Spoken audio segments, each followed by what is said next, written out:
আপনার ইন্তেকালের পরে 40 দিন সময় লাগবে না এদের আপনাকে ভুলে যেতে। আল্লাহি, আল্লাহর কসম করে বলছি, এই মানুষগুলোর কেউই আপনার প্রকৃত অর্থে আপন নন। আপনার অবস্থানকে তারা ভালোবাসে, আপনাকে তারা ভালোবাসে না। আপনাকে শুধু আপনার রব আল্লাহ ভালোবাসেন। আপনি তার উপর তাওয়াক্কুল করে হারাম ছেড়ে দেন, আপনাকে আল্লাহ বেহিসাব রিজিক দেবে ইনশাআল্লাহ।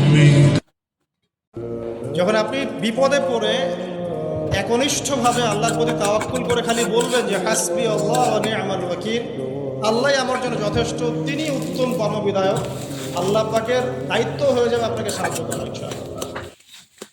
পৃথিবীর কোন সৃষ্টির কাছে যারা পরিমাণ কিচ্ছু পাওয়ার আশা করবেন না। একটু আশা করবেন আপনি কষ্ট পাবেন। কারো কাছে কোনো আশা করতে যায় না, শুধু আল্লাহর কাছে আশা করেন। সবাই সবার স্বার্থ চেনে, সবাই সবার স্বার্থ চেনে, শুধু আল্লাহ আপনাকে নিঃস্বার্থভাবে ভালোবাসেন। আল্লাহ পাক স্বার্থ চান না। একটা বারো কি চিন্তা হয় না যে আমার হায়াত কমে আসছে, আমি পৃথিবীতে আর হয়তো বেশি দিন থাকবো না? সুবহানাল্লাহ, সময়ের কসম, আল্লাহ পাক সময়ের কসম করে আমাদেরকে সময়ের দিকে দৃষ্টি দিতে বলছেন, সময়ের সম্পর্কে সচেতন হতে বলছেন। একমাত্র আল্লাহই আপনাকে সত্যিকার অর্থে ভালোবাসে। বৈধ কি আর অবৈধ কি কেউই আপনাকে আল্লাহর মতো করে ভালোবাসবে না। এই আল্লাহ থেকে আপনি এসেছেন, সেখানেই ফিরে যাবেন। মাঝখানের কিছু প্রয়োজন, কিছু সাময়িক সময়, এখানে কিছু বৈধ ভালোবাসা আছে আর অবৈধ পাশবিক দাসত্ব আছে। বৈধগুলো কখনো আল্লাহর মতো করে আপনাকে ভালোবাসবে না। একমাত্র আল্লাহই আপনার আপন, কেউ আপনার আপন নয়।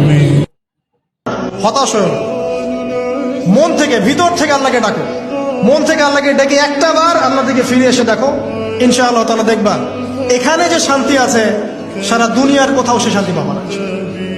এবং এই শান্তি নিয়ে তুমি যদি দুনিয়ার জীবন শেষ করতে পারো, তোমার কবর হবে শান্তিময়, তোমার হাসর হবে শান্তিময়, পুলসিরাত শান্তিময় হবে ইনশাআল্লাহ। হাসতে হাসতে তুমি জান্নাতে চলে যাবে ইনশাআল্লাহ। ওই যে একটা হাদিস আছে, নবীজি বলেছেন, যদি তোমার মধ্যে লজ্জা না থাকে তোমার দ্বারা যে কোনো পাপ করা সম্ভব।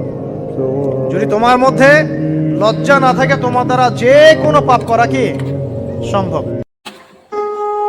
যে দুনিয়া নিয়ে আমরা ব্যস্ত হয়ে আছি না, বাড়ি গাড়ি স্ট্যাটাস প্রতিপত্তি ক্ষমতার দাপট, আল্লাহর কাছে এর মূল্য একটা পাখির একটা